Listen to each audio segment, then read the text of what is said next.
You're listening to Fox City's Murder and Mayhem, your bi-weekly dose of true crime history in a small rural community of Wisconsin.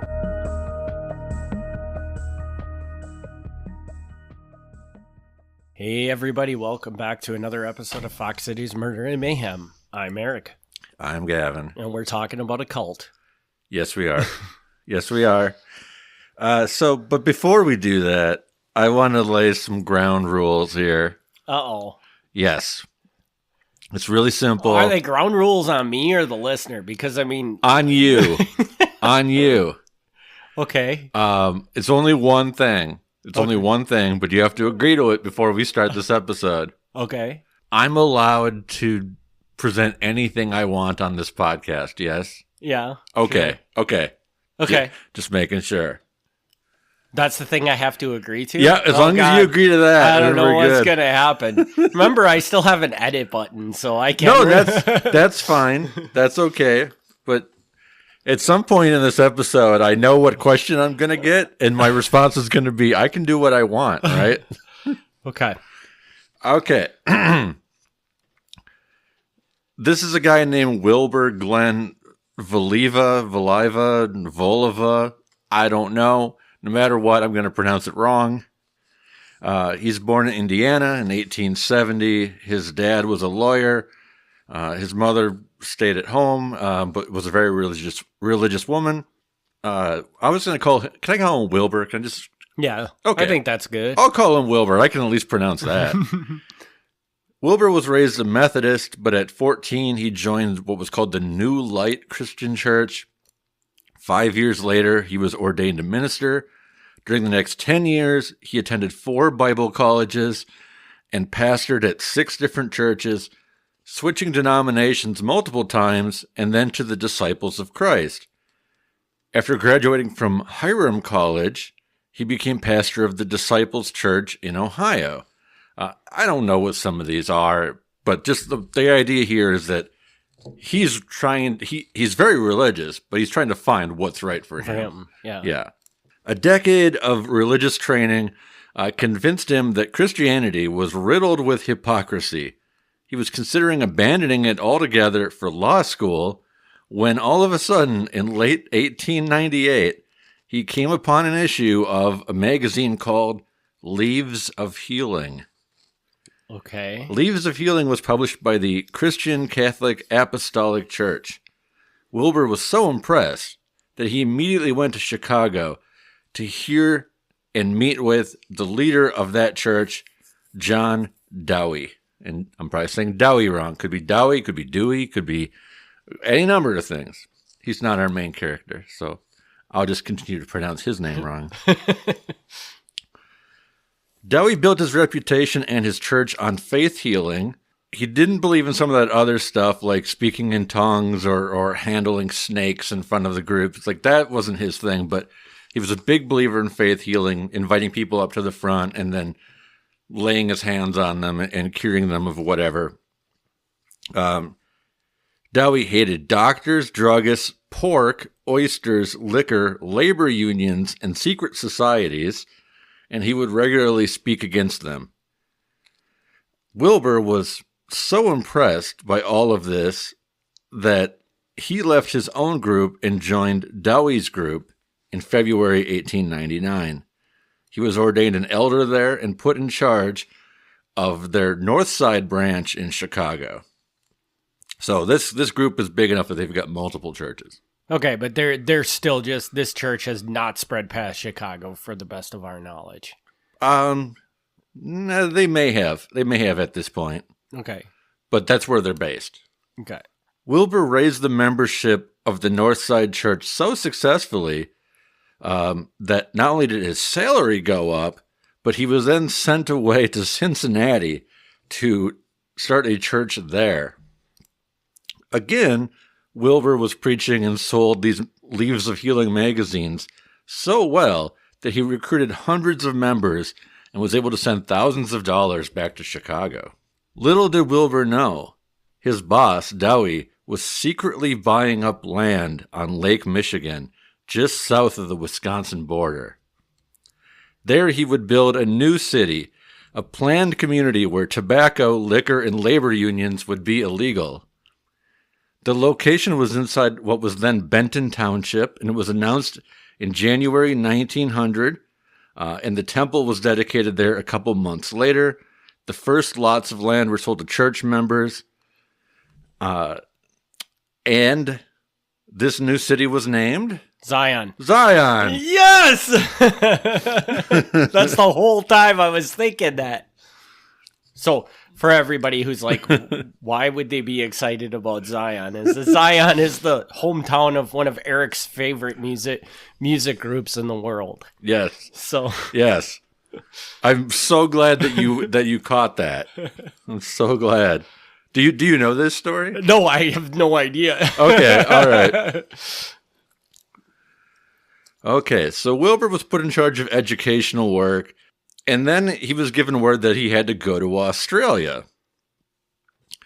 So he went out to Australia, where he would then go and try to build the church there.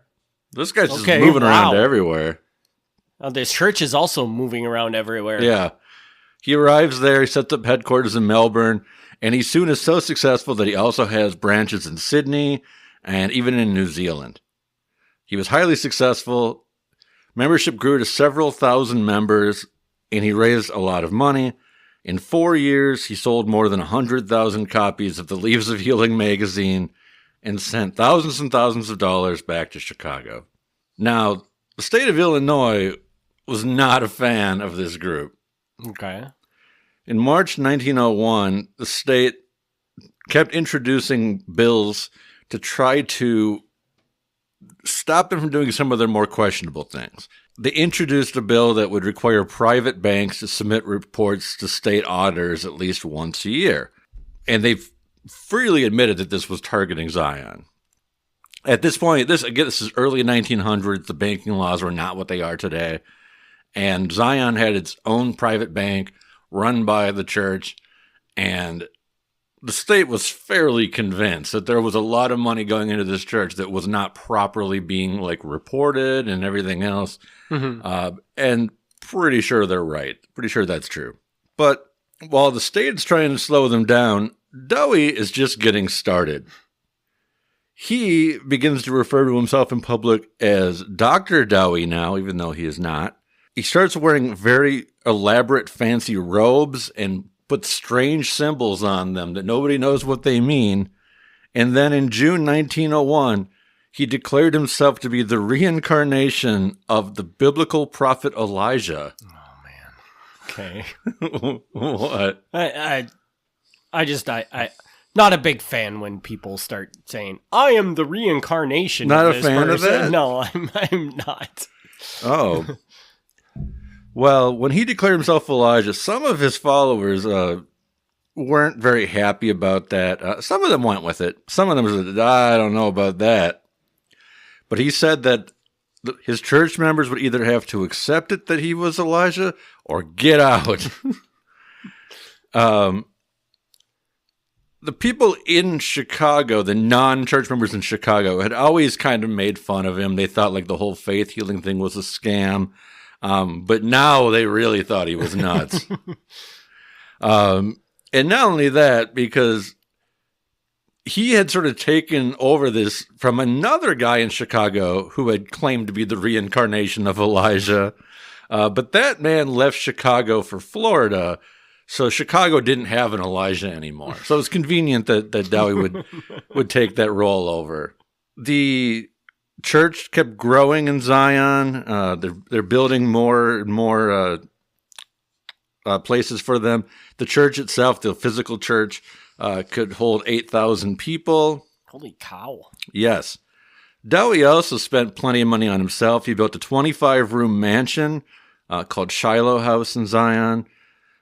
Church members tended not to have very much money for themselves, while Dowie's house was $75,000, which is a ridiculous amount of money in the early 1900s.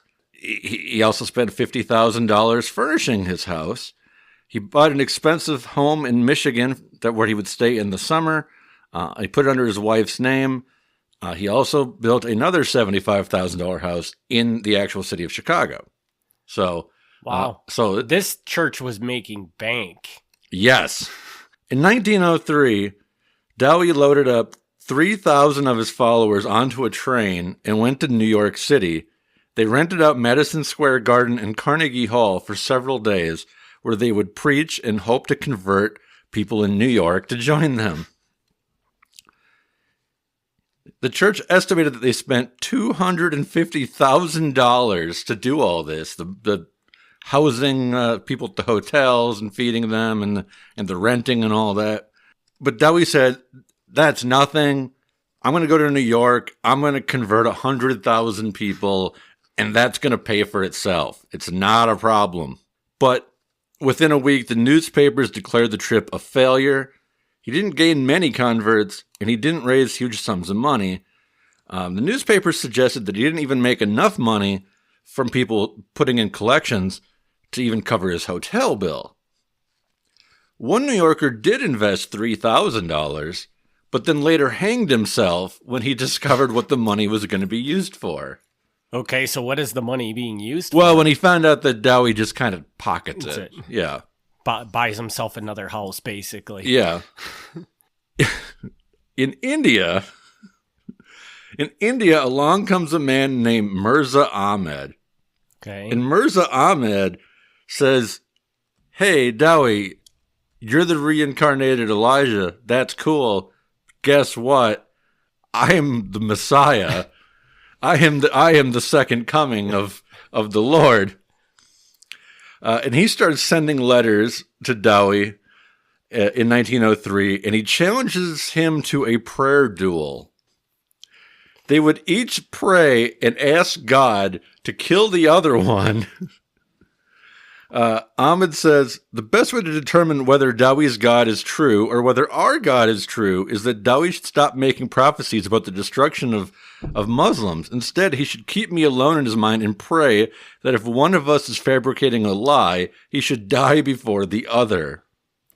So they both can't be right. So whoever's right, God will kill the other one for them. So we're just going to sit around and wait for one of them to die and be like, well, I guess that one was the wrong one, right? Yes. Dowie said, no, I'm not going to do that. That's silly. He then wrote to his people, in India, there is this man who claims to be the Messiah who keeps on writing to me that Jesus Christ is buried in Kashmir. People ask me, why do I not send him the reply that he wants? Well, do you think that I should answer gnats and flies? If I were to put my foot on them, I would trample them to death. The fact is that I merely give them a chance to fly away and survive. Basically, he's saying, this guy's not worth my time. In a very colorful way. Yes. Ahmed says, though he may try hard as he can to fly from death which awaits him, yet his flight from such a contest will be nothing less than death to him, and calamity will certainly overtake his Zion, for he must bear the consequences either of the acceptance of the challenge or its refusal. He will depart this life with great sorrow and torment during my lifetime. So the Indian guy's not backing down. He's like, I'm still going to pray for you to die. Dowie goes on a world tour, and then in June 1904, he returns from traveling around the world, trying to preach and gain more people. And shortly after returning, he is preaching to the people in Zion, and he has a stroke. It leaves him partially paralyzed. Even though he's partially paralyzed, he wants to continue on with his preaching. He briefly goes to Mexico to try to start up another church in Mexico, but his health is just going down and down and down. So I guess we found out who the liar was. Huh? Yes, yes. So yeah, within a year of this challenge, this guy suddenly got really sick. So his praying is working, I guess. I don't know. Things that make you go, Yes. So Wilbur, our main guy, he gets a telegram from Dowie saying, hey, you got to look into things in Zion. Something isn't right. Wilbur's looking into things, and he finds that Dowie is spending $1,000 a week, and Zion itself, the city, was bankrupt. He discovered that more than $75,000 was spent on that townhouse in Chicago, when there wasn't even enough money in the bank to pay the salaries of the church employees. There was general agreement at that point that Dowie had to go. Even regardless of the whole Elijah thing, he can't be spending more money than we're bringing in. That's just not a way to run a church. Mm-hmm. So Wilbur now decided that he was going to take things over in Zion and get things in order. While Dowie is still gone to Mexico, a revolt kind of happens in Zion, and even Dowie's family joins into the revolt. And they say, Dowie's got to go. This guy, Wow. This guy's, we got to get him out. Wilbur gave a speech to 6,000 cheering people, calling his boss a liar and a traitor to his people. Wilbur was joined on stage by Mrs. Dowie, as well as the local judge and 4 other members of the high-ranking members of the church.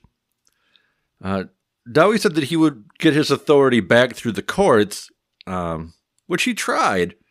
He challenged them in court, and over a year-long legal battle, the courts actually did kick Dowie out of his own church.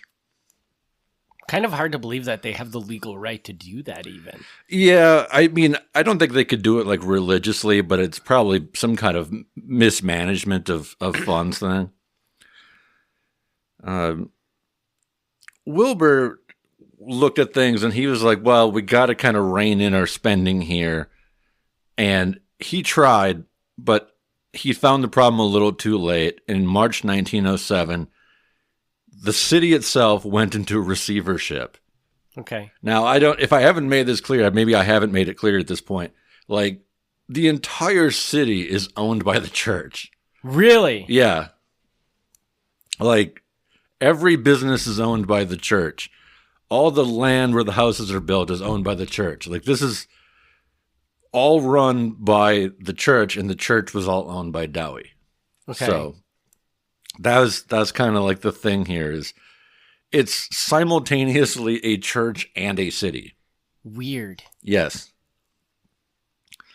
Within days of the city going into receivership, Dowie died. His wife and children were in Michigan at the time, and they didn't even bother to come back and attend the funeral. He was buried in his fancy robes that he designed. Following his death, lawsuits were flying around. One man named John Lewis claimed that in Dowie's will, he was supposed to be the new head of Zion. Wilbur said, clearly I'm running things here. And he continued to run things himself. A federal judge then stepped in and did hand it over to Lewis, saying, actually, it does say in the will that this property is now this guy's. We'll give it back to Lewis for now because the will says so.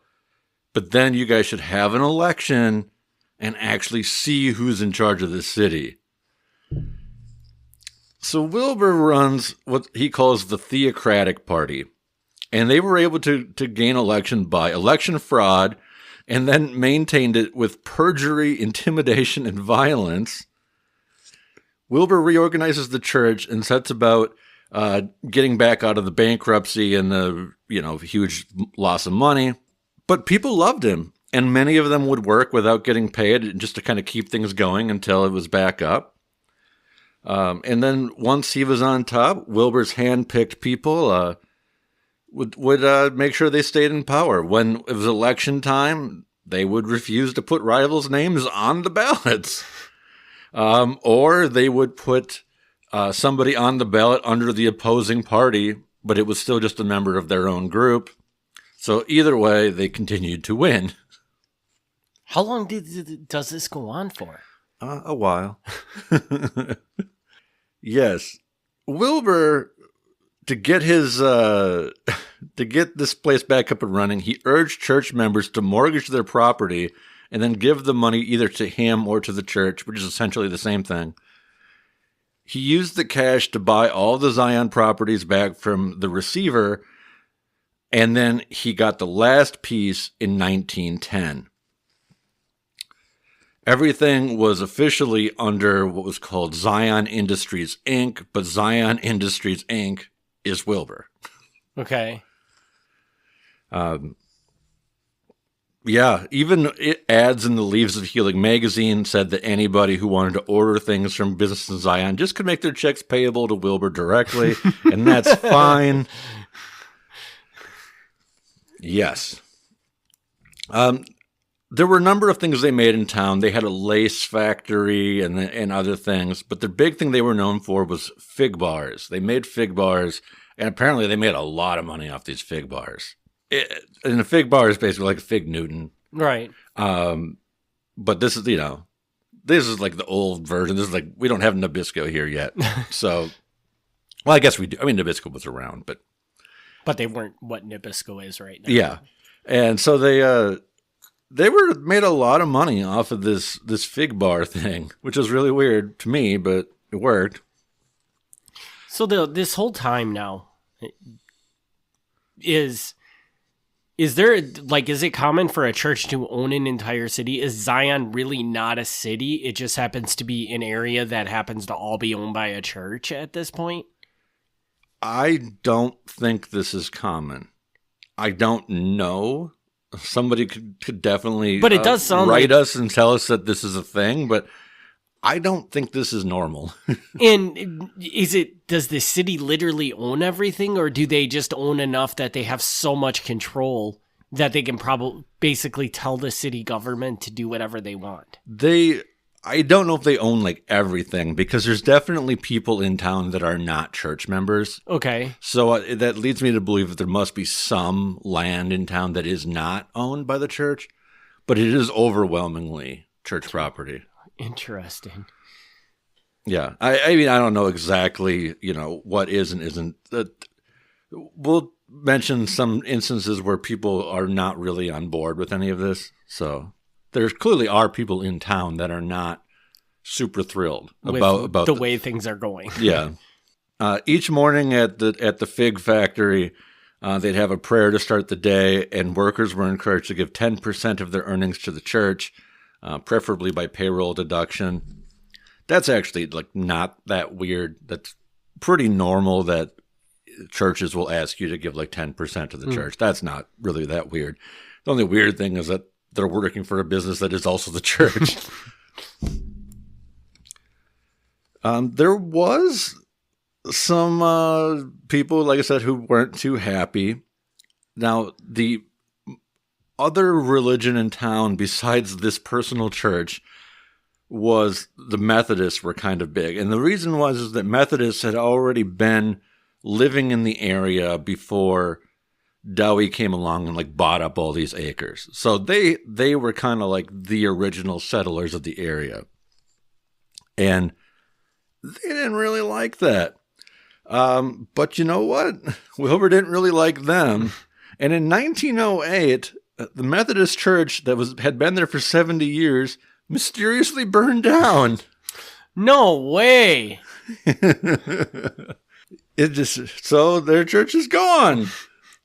Well, it took care of that problem, huh? Yes. There's a massive organ in the middle of town that has 9 organs run together into one big organ that has 5,000 pipes. So when you play the organ, you can hear it for quite a while. Man, if I'm going to guess this organ does not exist anymore, but what a thing to see, man. I don't know if the organ exists. I can tell you that the church is definitely still there. Really? Yes. Wilbur's going on a tour of cities trying to gain more supporters again. He goes to Minneapolis, St. Paul, Winnipeg, Vancouver, Seattle, Portland, San Francisco, Los Angeles, San Antonio, New Orleans, St. Louis. He's getting around.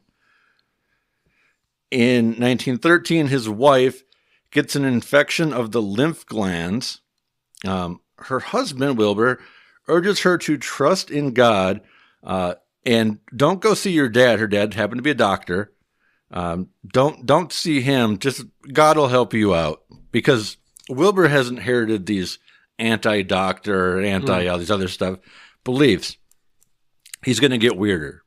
Also, just forewarning, he's going to get weirder. The wife trusted in him and suffered for 16 months, before dying in February 1915 at 45 years old. 14 months after her death, Wilbur married a 27-year-old woman who was a teacher at the local parochial school, which was run by the church. So, wow. You know how it is.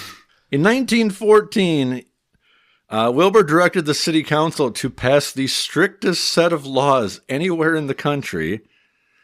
The police force was men all hired by Wilbur, and they would enforce these very strictly. Now, some cities would screen movies in advance before letting theaters show them to make sure that they were not obscene. Mm-hmm. Zion said, we got a better way of doing it. We're just going to ban movie theaters. No movie theaters allowed. Tobacco was banned. And every time the train stopped in Zion, the police would go on the train and see if anybody was smoking. And if they were, they would get fined because they were smoking in Zion. Wow. Yes. Now, where are we at when this is happening? 1914. 1914, okay. He banned profanity, pork, oysters, alcohol, doctors, drugstores, unions, and secret societies. Women were forbidden to cut their hair. They could not show their necks, and they could not ride a horse. Men were not allowed to spit in the streets, and they were forbidden from wearing tan shoes. Okay. All right. I don't know. I mean, I can't disagree with that one because I don't know why the tan shoes is a problem. Maybe it's some biblical thing I don't know. Or maybe he just really doesn't like tan shoes. Yeah. And tan shoes, not okay. Some people who lived in Zion, again, weren't fully on board with this, and they would go to Waukegan, nearby Waukegan, to go out drinking and things like that. Because they're like, well, all we got to do is just leave town. So we'll go to Waukegan and get drunk. But if they came back to Zion and they were still drunk, the police didn't like that very much. And sometimes they would beat them. There was an incident reported in the news where a man was in jail, and when the son went to see him, his skull was cracked and his eye was partially hanging out because the police had beat him so bad for being drunk. Wow. Yeah. Yeah. Not much money was spent on keeping the city running smoothly. Garbage service wasn't very good.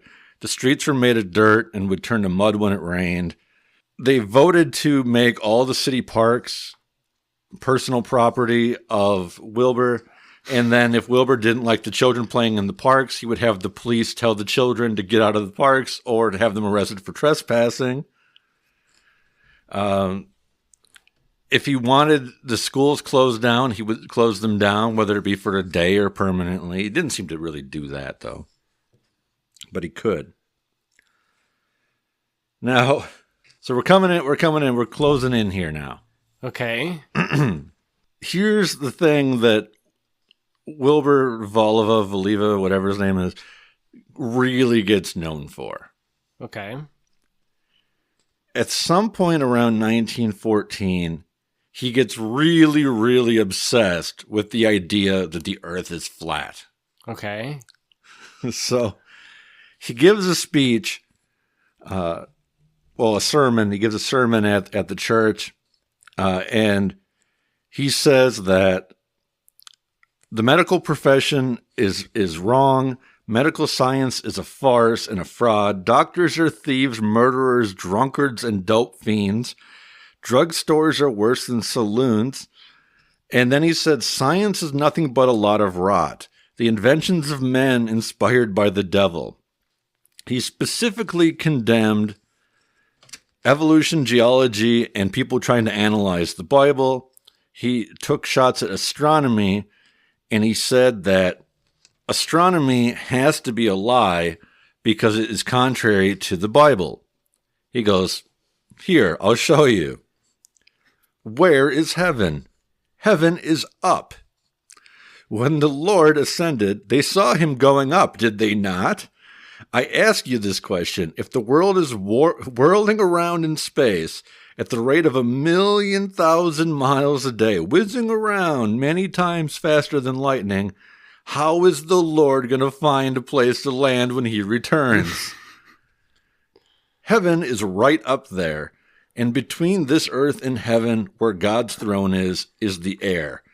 And there are evil, wicked spirits flying up there, and down below in the ground is hell. So, very firm here, very, very literal. Hell is underground, heaven is in the sky. Mm-hmm. That's it. Space cannot be a thing. It makes no sense. Okay. All right. Good to know. Yes.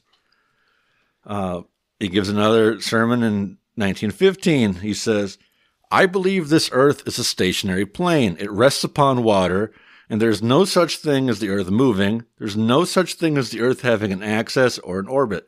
It is a lot of silly rot, born in the egotistical brains of infidels. Neither do I believe there's any such thing as the law of gravity. I believe that is a lot of rot, too. There is no such thing. I get my astronomy from the Bible.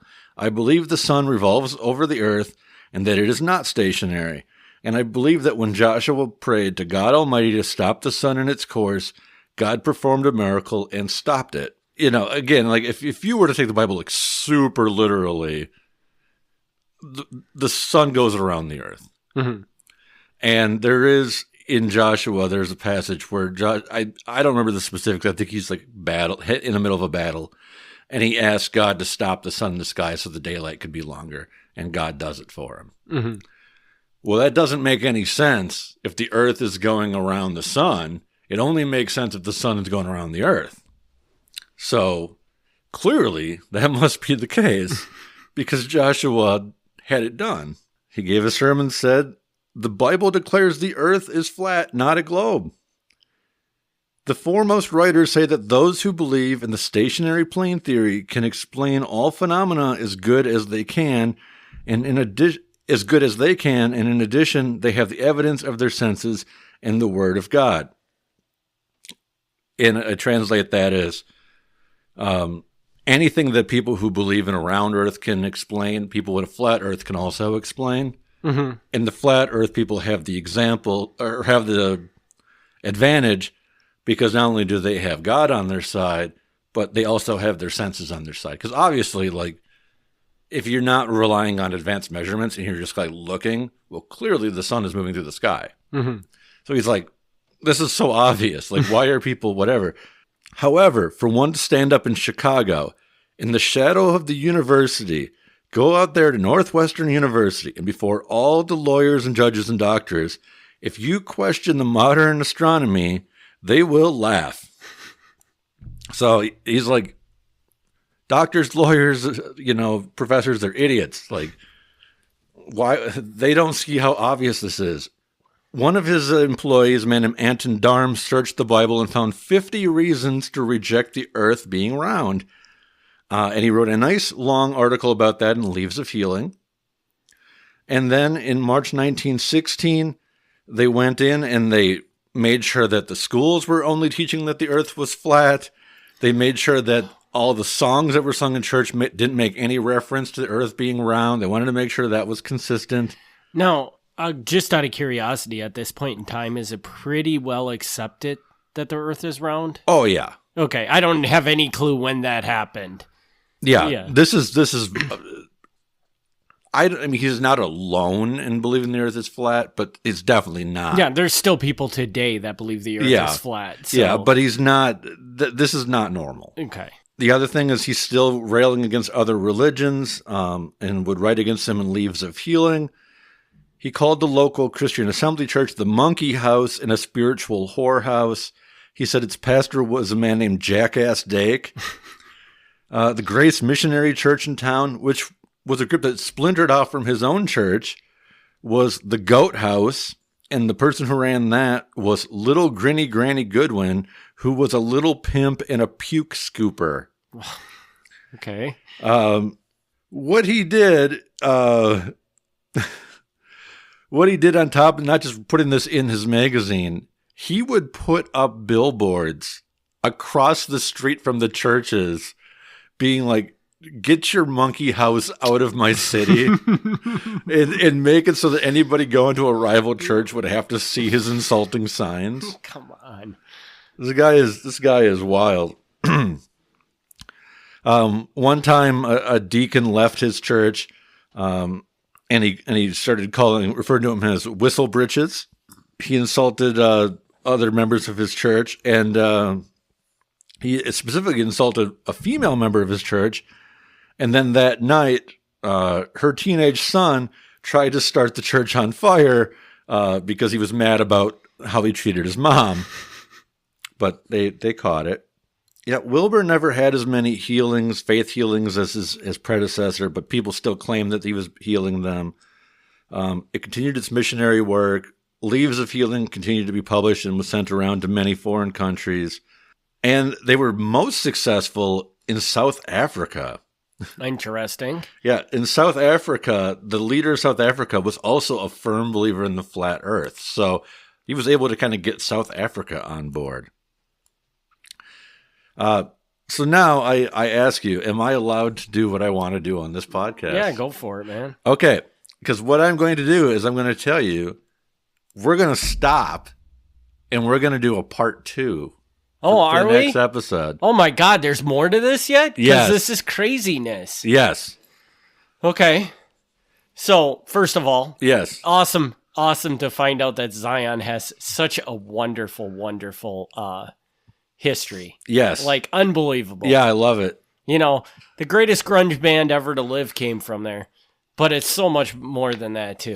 I love it. And I will tell you this, like, all of the Leaves of Healing magazines are online. They're all online. Okay. The Zion newspapers, all online. So if somebody wanted to, like, go through them and, like, write this in even more detail, it's not hard because the whole record is there. That's kind of weird that they... So now, can you... and maybe tell me if this question is something we can't really talk about now because we need to hear the second half of it. But, Sure. But, so I know that Zion has been dry. Yeah. I don't think Zion is dry anymore, but do you know, because at least in our lifetime, I'm pretty sure it's been dry. I will mention that in part 2.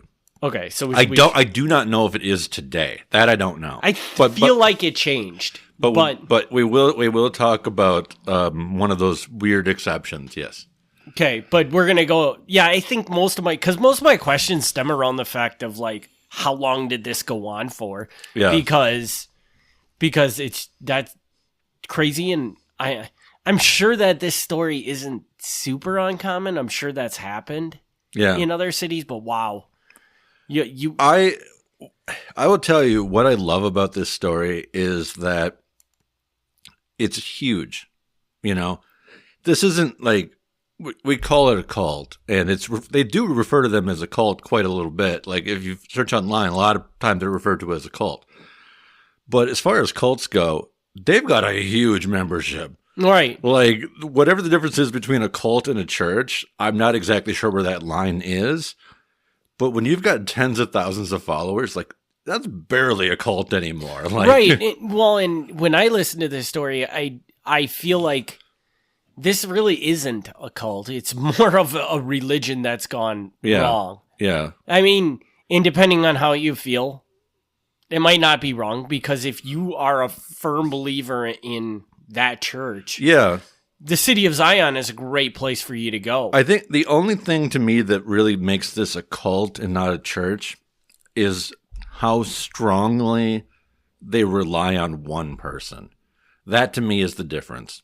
Okay, I could see that. And and other people will disagree. Like some people today refer to the Mormons as a cult. Well, they've got millions and millions of members. Mm-hmm. So, if they're a cult, like I don't know what the difference is between a cult and a religion because that's the biggest damn cult I ever seen. But here, like I said, I would kind of lean towards cult because of the leadership, where like Dowie was in charge and now Wilbur Valiva is in charge, and like they are the church. Mm-hmm. Like it's not just they have a lot of charisma and they're speaking out. Like they're literally deciding everything the church members do. So it goes a little bit beyond a church telling you what you should do. and telling you really you're going to do this. Having the power to be able to make the city pass laws of whatever they want and stuff like that. Yeah. I mean, you might belong to a church that has a really, really good leader, but like if you don't do what they say, they're not going to do anything about it. Right. And they generally don't have the power to do much about it. Right. Either way. Yeah. So does this story, is this going to go even darker?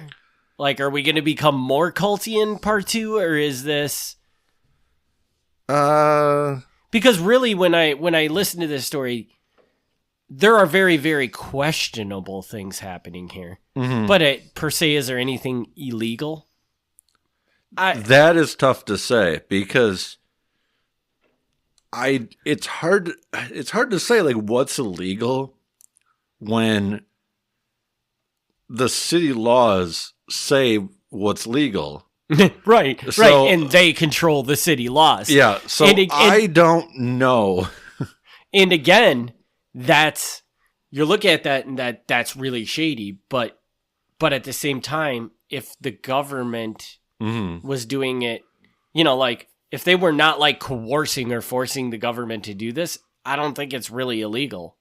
Yeah. The government can pass the laws they want to pass, right? No matter how unnormal they are. Well, I mean, within reason. I mean, in theory, you can't pass laws that like contradict like Constitution and stuff like that. Right. But I don't know that he's doing that. Yeah, as long as everything he's passing is above board. He's doing weird things like you can't drink and smoke and whatever, and I can't really see that being a problem, like legally. Mm-hmm. So I don't know. Like some of it, you could definitely the tan shoes thing. Give me a reason. I think if somebody wanted to, they could. Early 1900s, I don't know how that would work in court. Today, that law would get tossed so fast because you would say I have freedom of expression, and the courts would be like, you can't tell me what color my shoes. Yeah, you can't enforce what people wear as long as it's not obscene. So, yeah, that would get tossed. But in the early 1900s, I don't know that people were going around challenging laws like that. So. That's crazy, man. That is not legal by modern standards. But in the early 1900s, maybe nobody cared, and they were like, "Well, I guess it's the law." Well, I can't wait to hear the second part of this, just to find out like how long this goes on for before it kind of ends, because that's crazy. Sure, crazy. So, yeah. So, wow. So you got anything else for this one on there? Nope. No? I didn't want to chop it down to the normal length, so I instead made it double length. Gotcha. All right, well then we'll wrap this episode up, and we will be back in 2 weeks with in conclusion to the Zion, Illinois